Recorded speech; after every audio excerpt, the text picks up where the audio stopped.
If I might, could you talk about the student loan situation? Yes, sir.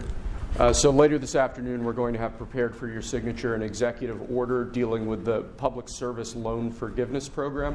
This is a program that's designed to expedite basically the conclusion of payments on student loans for people who have taken out federally backed student loans. The problem, though, is that a lot of these people work for NGO organizations, for nonprofit organizations that engage in illegal or what we would consider to be improper activities, supporting, for example, illegal immigration or foreign terrorist organizations or otherwise law-breaking activities.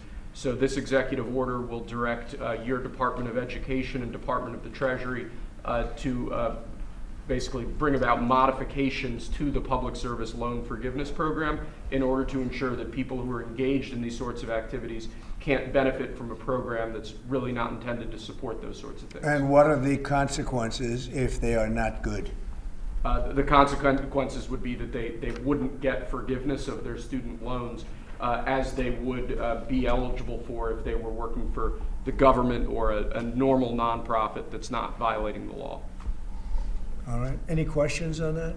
Anybody have any questions?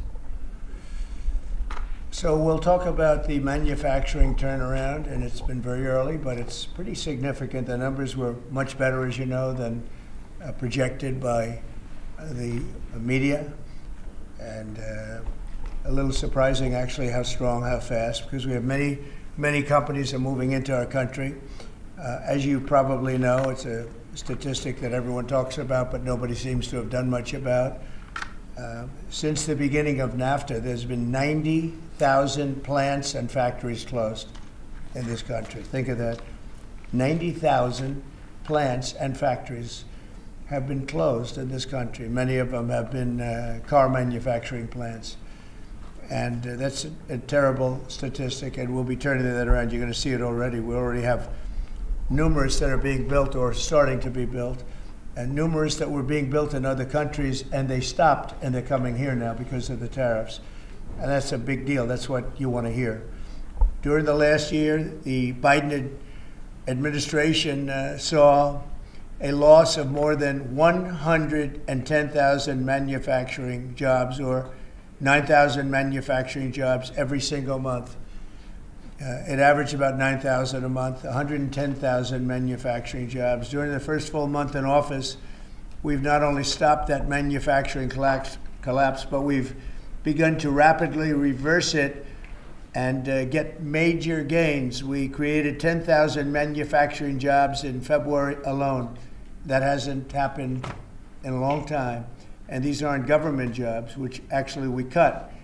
These are private sector manufacturing jobs. So we gained all of those jobs, 10,000 jobs, and we barely started yet. That's a very unusual number. People are surprised by it. I'm even a little surprised. On auto jobs, we created almost 9,000 new jobs in the auto production field.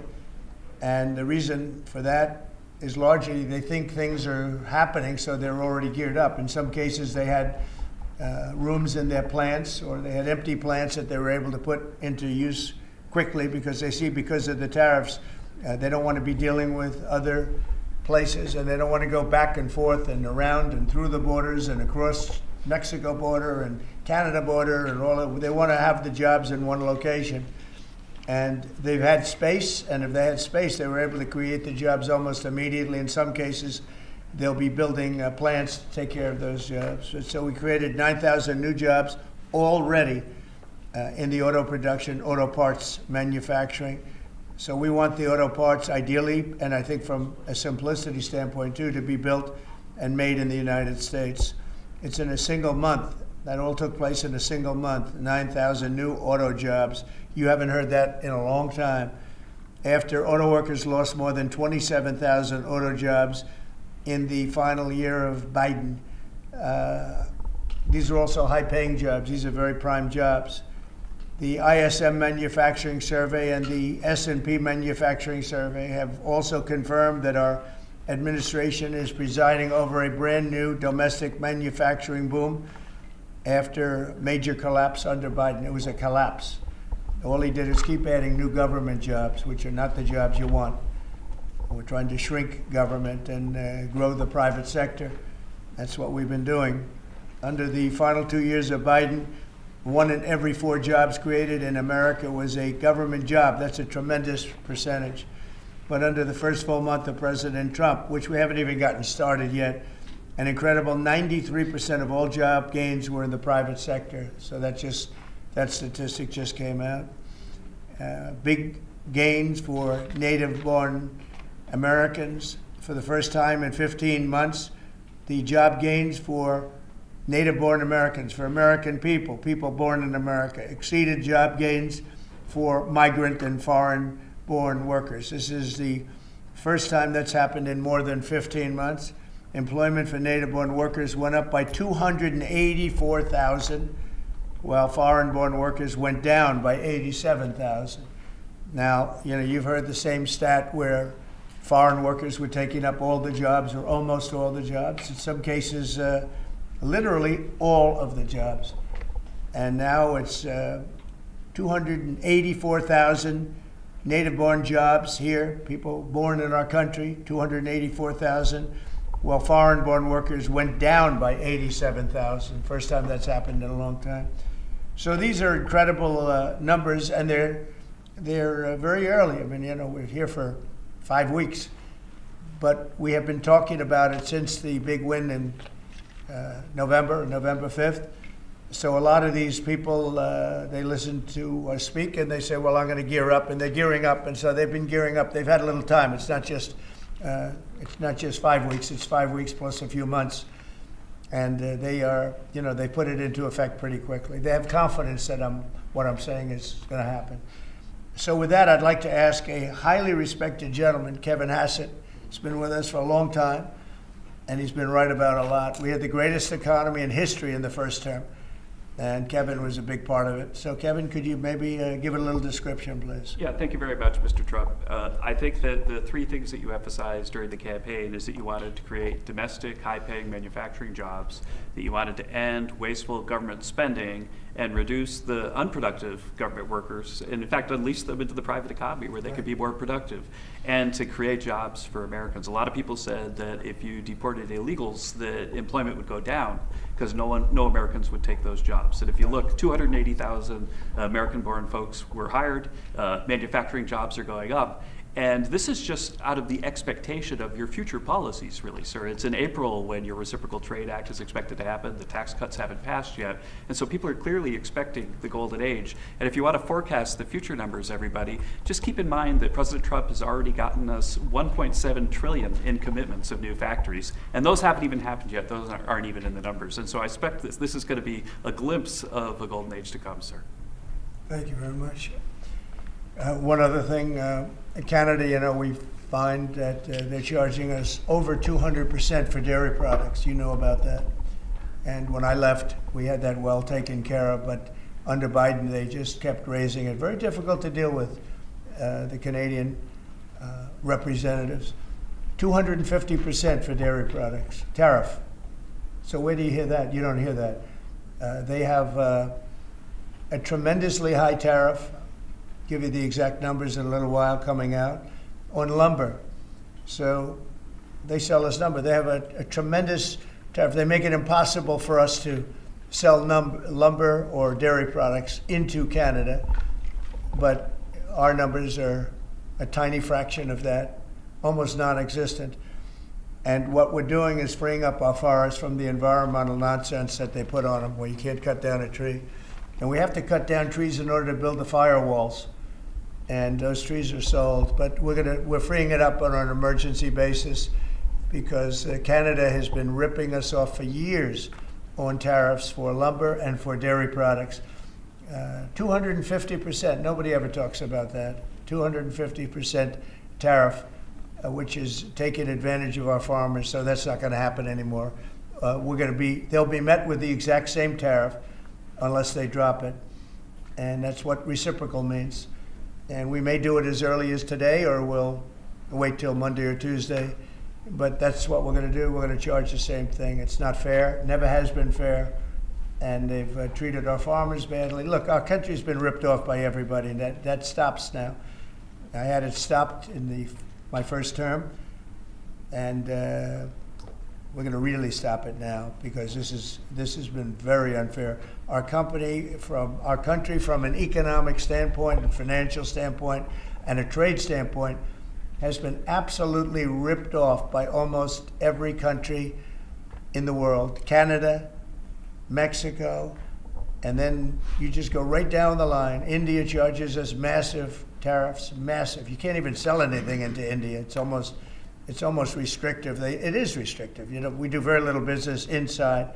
They've agreed, by the way, they want to cut their tariffs way down now because somebody's finally exposing them for what they've done. And same thing with China, same thing with a lot of other countries. And the EU has been a terrible abuser of this country. I mean, the EU was formulated in order to take advantage of the United States, and they have taken it, but they're not taking advantage when I'm in charge. So sometimes you'll hear some negative things. It's always from outside countries. America will be very strong. And, you know, if I'm a foreign country, they're going to do fine. But they can't do like they used to do because we're going to bring back our business into this country. We need it from a job standpoint. We need it from even just a psychological standpoint. Think of it, 90,000 factories are gone since the beginning of NAFTA. So we're not going to have that, and we're going to see them build it back. Now we've already had 5 major automobile companies. First time you've heard this in a long time, since my first term actually, where we were really rocking and rolling, and then Biden came in and he stopped everything. Like such a stupid thing to do, not even a believable thing.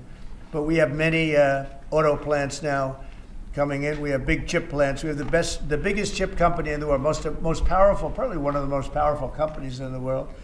Wouldn't you say, Kevin? And he's coming in, and they're building one of the largest chip plants in the world. That'll be done in Arizona, mostly in Arizona. And that'll give us a big percentage. That one plant will give us a big percentage of the chip market, something we have very little of. You know, we used to have Intel, and Intel was run by a man named Andy Grove. And Andy Grove was a tough, smart guy. I used to read about him when I was a young man, and he did an incredible job. He really dominated the chip business. And then he died, and I guess they had a series of people that didn't know what the hell they were doing, and we gradually lost the chip business, and now it's almost exclusively in Taiwan. They stole it from us. They took it from us, and I don't blame them. I give them credit. I blame the people that were sitting in this seat because they allowed it to happen. We could have protected that so easily. But so we had the chip business, and now it's all in Taiwan, almost exclusive, a little bit in South Korea, but mostly in Taiwan. And it's very important. Everything you do, everything you touch is now about chips. The brake of a car, cars have chips all over the place. I was reading an article the other day where they talk about the brakes of a car are loaded up with chips. Who would think that a brake has a chip in it? But it's all about chips. So that was a big thing. And they'll be investing hundreds of billions of dollars in this country, and we'll be taking back a big, big portion of that industry. We have others coming in too. But a lot of car manufacturers are coming in, and they're coming in fast. And one of the reasons you see these numbers, and again, Kevin said it, and I said it a little bit, but the fact that they know I won the election, so after I was president-elect, they assumed that I was going to do what I said, because I do what I say. And so these numbers really reflect a lot of things that took place since November 5th, right? So, Kevin, thank you very much. Great job. Any questions? Mr. President, how concerned are you that the large-scale federal government layoffs will weaken the labor market? How concerned are you? The large-scale fentanyl what? The federal government layoffs will impact the labor market, will weaken the labor market. Oh. No, I think the labor market's going to be fantastic, but it's going to have high-paying manufacturing jobs as opposed to government jobs. We had too many people in government. You can't just do that. We had many too many. This is for 40 years. You know, this isn't just now. This built up and got worse and worse, and they just hire more and more people. You look at Department of Education, it seems like so many buildings I ride by, it says Department of Education. They're all over the place. And we don't even want it. We want the education to be given by the states. It'll be much better. It'll move us to the top of the list from the bottom of the list. and actually save us money. But not, it's too important to even talk about them. It'll save us a lot of money, but we don't want that. We want education to be given. So you go to Iowa and Indiana and Idaho and all these places that are so well run. They're going to be producing education that will be the equivalent of, like Denmark is one, Norway, Sweden.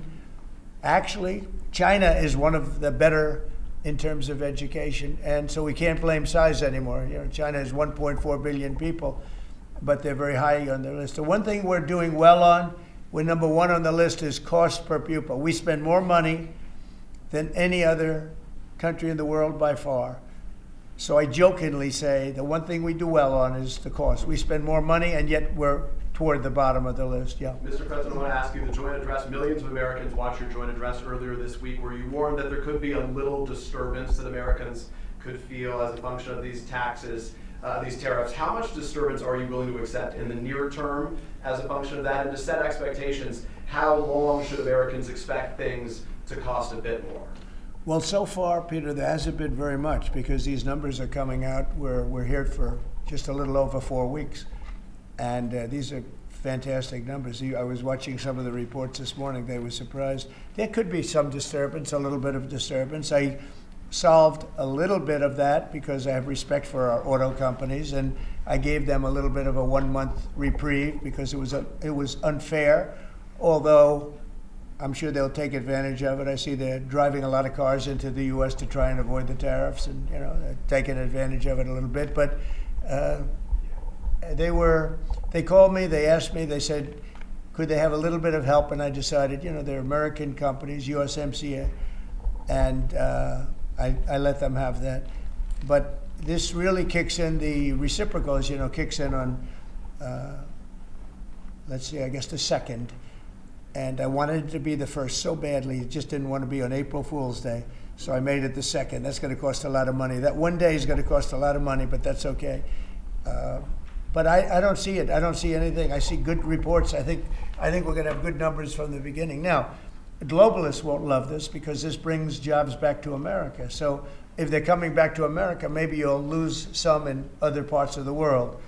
But the other parts of the world have done very well, and they'll continue to do very well. But I think the United States is going to be doing record business. We'll bring a lot of those 90,000 factories that have been lost over the last number of years. It's been, it's hard to believe. 90,000, think of what 90,000 is. 90,000 plants and factories are gone. We're going to bring back many of those plants and factories. One day the tariffs are on, the next day they're off. Right now the markets, as you know well, prefer stability. Are you done going forward with the pauses and the carve-outs? Is that it for those? There'll always be changes and adjustments, and you can't just, I could have, for instance, told the American car companies, no, I'm not going to give you anything. And then you wouldn't have had to say, well, they're getting a little extra. It's just a little bit of a 1-month reprieve. They're very happy about what's happening. They won't have to go across borders, and you see the zigzag, and you have a fender made in Canada, you have something else made in Mexico. We don't want that. We want it made here. But there'll always be some modifications. I mean, if you have a wall in front of you, sometimes you have to go around the wall instead of through it. But I think very little. On occasion, if we can do something, we want to help companies. We want to help companies create jobs. So I could have left that, and you wouldn't have had a minor change. Instead, I was asked by the real majors, the big majors, if they could do this, and I said, yeah, I'll do it. I want you to produce a lot of jobs. And numerous of the people, actually all of the people I spoke to have already been, they're very much on the way to already doing it. That's why you have auto jobs increase. And the man, I don't know him, Sean Fain, I don't know him, and I did great, as you know, with the auto workers, with the Teamsters, with unions, I did fantastically well. Best numbers ever by a Republican. And I have a lot of respect for those people. But Sean Fain, who I don't know, but wasn't a supporter, although the auto workers were big supporters. I watched him last night, and he said, Donald Trump is absolutely right on tariffs. He said, what he's doing on tariffs is an incredible thing. And it's about time somebody had the guts to do it, because we're going to save auto manufacturing. And I said to people when I was campaigning, you're going to have so many auto jobs, you're not going to believe what's going to happen. We're going to load up Michigan. I won the state of Michigan, as you know. And part of the reason I won it was I got a lot of auto workers that voted for me, Detroit, etc. But I think people are going to be very surprised. Yes. Thank you, Mr. President. You mentioned in your remarks chips manufacturing, how a significant percentage is now in Taiwan. You also mentioned it in your address to Congress, and you called on Congress to overturn the CHIPS Act, which had bipartisan support in the last Congress. Why would you like to see this particular law overturned, Mr. President? Because it's hundreds of billions of dollars and it's just a waste of money. Now, some people have already taken the money and used it. Actually, it's very hard to qualify because they go by race, they go by gender, they go by all sorts of things. Nobody's ever seen anything like it. You won't be able to find those people. So I don't even think anybody can qualify. They have so many different categories in order to qualify. You have to have so many of a certain race, a certain gender, a certain this, a certain, and I don't think they can qualify, but if they take the money, they better qualify because they'll be watching them. But it's a tremendous waste of money. I didn't give the greatest chip company in the world, one of the greatest companies, I didn't give them 10 cents. They came here because of tariffs, because they didn't want to pay the tariffs. And they also came here because they like the results of the election, because they know that I'm very pro-business and pro-jobs. I mean, I'm pro-business, not for business sake. I'm pro-business because of jobs, because business is producing the jobs. Okay? Mr. President, President, on Russia, if I may, President Putin is bombing Ukraine. Yeah. Do you still believe him when he tells you that he wants peace? You know, I believe him. I believe him. I think we're doing very well with Russia. But right now they're bombing the hell out of Ukraine, and Ukraine. I'm finding it more difficult, frankly, to deal with Ukraine. And they don't have the cards.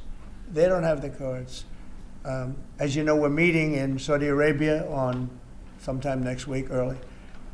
And we're talking, I find that in terms of getting a final settlement, it may be easier dealing with Russia, which is surprising because they have all the cards. I mean, they're bombing the hell out of them right now.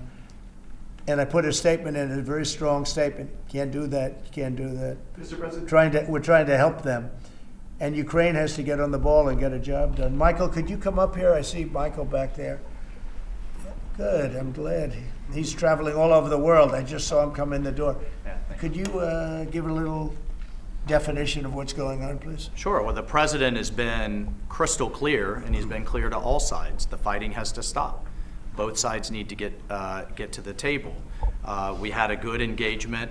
Both leaders have said only President Trump could do so, and only he has been able to do so. We had an initial engagement with the Russians. The Ukrainians had a great opportunity to bind our economies together through that mineral deal. Unfortunately, that didn't go so well, but we think we're going to get things back on track. Secretary Rubio, myself, and the Ukrainian delegation will be meeting in Saudi Arabia next week to get these talks back on track, get a ceasefire in place, and drive peace home under President Trump's leadership. You put out I think both parties want to settle. I think if I wasn't president, this war would have had no chance of settlement, zero chance. But I think we're going to get it settled and stopped. We got to stop. They're losing on average 2,000 soldiers a week. That's a lot of soldiers. Do you agree, Peter? It's a lot of soldiers on both sides, I agree. Do you, Mr. President, think that Vladimir Putin is taking advantage of the U.S. pause right now on intelligence and military aid to Ukraine? No, I actually think he's doing what anybody else would do. I think he wants to get it stopped and settled, and I think he's hitting them harder than he's been hitting them. And I think probably anybody in that position would be doing that right now. He wants to get it ended, and I think Ukraine wants to get it ended, but I don't see, it's crazy. They're taking tremendous punishment. I don't quite get it, but I suspect, Michael, he probably wants to get it ended. He does, Mr. President. The Russians are taking incredible losses on the front. As the president has They both said, are. this is a meat grinder of people, of material, of national treasure, and no one else has any solutions except to let this war continue forever. But I'll add, the president has had multiple conversations and a visit from President Macron of France. Prime Minister Starmer of the United Kingdom. We have the NATO Secretary General coming next week. We have this meeting with the Ukrainians. We've had it with the Russians. All of this in the president's first month in his leadership.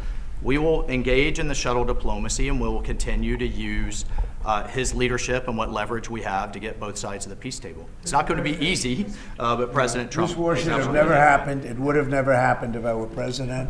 But it did happen. So a lot of other things shouldn't have happened, too. We shouldn't have 21 million people pouring into our country through open borders, many of whom are criminals, very bad criminals, including murderers, thousands of murderers. Many killed, far more than one person, and they're roaming our streets. But Tom Homan and Kristi Noem are doing an incredible job, and we're getting them out of here. And we'll get them out. We'll get them all out. But all these things shouldn't have happened. We shouldn't have inflation. We shouldn't have had this horrible inflation where the prices have gone up. Look at eggs.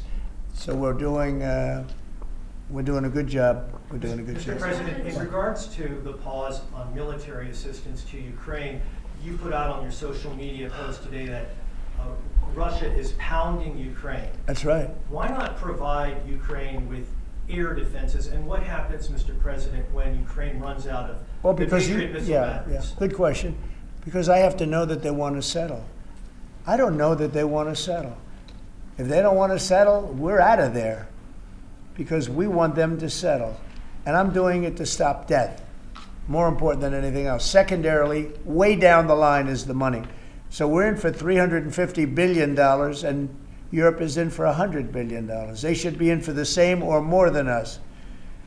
And, you know, I watched over the last week or so what's going on in Europe. This thing could end up in World War III if we don't get it settled. This could really end up in a World War III. We got to get it settled. So on Iran, how confident are you that the Iranians will negotiate with you? And is Israel on board with this outrage? Yeah, I saw the hostages the other day. They came in, people that were not young, some young and some older, much older. And they gave, it was hard for them to do it actually. They gave statements as to what happened. I was asking, what happened? How was it? I said, did you see anybody in there that was kind, like out of the hundreds of people that you were seeing, Hamas? Did some of them wink at you and say, don't worry, you're going to be okay, or give you a piece of bread, or no? I said, were there any people that were like kind? I was shocked. The answer was nobody. There was nobody. Just the opposite. They'd be slapped and punched. One man broke his ribs. He couldn't breathe for a month. It was brutal. I was so surprised. Could you think there'd be a couple of people that would be kind, that would say, you're going to be okay, but they had none of that. It's pretty amazing. Brian? Thank you, Mr. President. He's a kind person. Well, according to the Although internet, not to Zelensky, he wasn't. Well, you know what, that's another But to Trump, he's conversation. been good. Yeah. Go ahead, Brian. Nice tie, by the way. Thank you. We, Thank you. I coordinated. like yours too. Two questions. One on peace. Why don't you think any other European countries are offering a peace deal? It seems like no one's come to the table for peace except for you. Yeah. It's a very good question. Sometimes questions aren't answerable. They're in a very unusual position. They don't know how to end the war. I think I do know how to end the war. Despite the Russia hoax, I've always had a good relationship with Putin. And, you know, he wants to end the war. He wants to end it. And I think he's going to be more generous than he has to be. And that's pretty good. That means a lot of good things. Because frankly, you could have made a great deal if this war never started, you could have made a great deal. I don't know that anything would have had to be given up. This was not a war that was going to start, Brian. And it didn't start. For 4 years, somebody said, well, how do we know that? Well, for 4 years, it didn't start. I used to speak to Vladimir about it. I used to speak to him about it at length. It was the apple of his eye, but there was no way he was going in. And he knew, there were going to be consequences. But it did start. I mean, think of what happened. Inflation, you have the war with Ukraine and Russia, that wouldn't have happened. October 7th would have never happened. Israel, they had no money. Iran had no money. Iran was stone cold broke, and now they have a lot of money. And that's going to be the next thing you'll be talking about is Iran. What's going to happen with Iran? And there'll be some interesting days ahead. That's all I can tell you. You know, we're down to final strokes with Iran. That's going to be an interesting time. And we'll see what happens. But we're down to the final moments. We're at final moments. You can't let them have a nuclear weapon. I think that I would have had a deal within 1 month after the rigged election of 2020. They were all set to make a deal. And then when I lost, they saw this person who's a stupid person, very stupid person. And they said, let's not make a deal. And they were right. He took the sanctions off. They became rich under Biden. They went from having no money to having $300 billion. All in a short period. It's oil. Oil builds up fast. It's a nice living if you have a nice oil well. And they do. They have a lot of nice oil wells, right? So anyway, it's going to be a big thing. It's an interesting time in the history of the world. But we have a situation with Iran that something's going to happen very soon. Very, very soon. You'll be talking about that pretty soon, I guess. And hopefully we can have a peace deal. You know, I'm not speaking out of strength or weakness. I'm just saying I'd rather see a peace deal than the other. But the other will solve the problem. Mr. President, your allies are calling on you to pardon Derek Chauvin. Are you considering pardoning Derek Chauvin? No, I haven't even heard about it. No. Mr. President, on peace. I haven't heard that. In the first term, you may recall, I broke the news that you were nominated for the Nobel Peace Prize. And the reason for that was the work that you led on the Abraham Accords. I spoke yesterday with the member of parliament, the Norwegian parliament, that nominated you. And he said what the Nobel Committee is looking for from you, Mr. President, is security guarantees for Ukraine. Is that a possibility, Mr. President? So, before I even think about that, I want to settle the war, get it finished. Because if I'm not here, nobody's going to settle it. And President Macron has said that, and everybody said that, the prime ministers and presidents. We're pushing very hard. That's all I'm thinking about now. As far as the question about security later, that's the easy part. The hard part is getting it settled. We got to get them. We're losing 2,000 human beings every week. More than that, actually. 2,000 nice, young, although they're getting older because they're drafting much older now. In the case of one country, much older, because a lot of the young people have been killed. It's very sad, and I'd like to see if I could stop that. And I'd like to also see if we could stop making these massive payments from the United States. I mean, Biden gave away money like it was water, with no anything, got nothing for it. Europe did it in the form of a loan. They get their money back, we don't. So that's how we came up with the rare earth deal. But we started, behind the 8 ball. He could have gone to Europe. He could have said, "Come on, you got to put up money with us. You got to put up money with us." But he never did that. They just kept handing money out because he was grossly incompetent. All right, thank you very much, everybody. Thank you.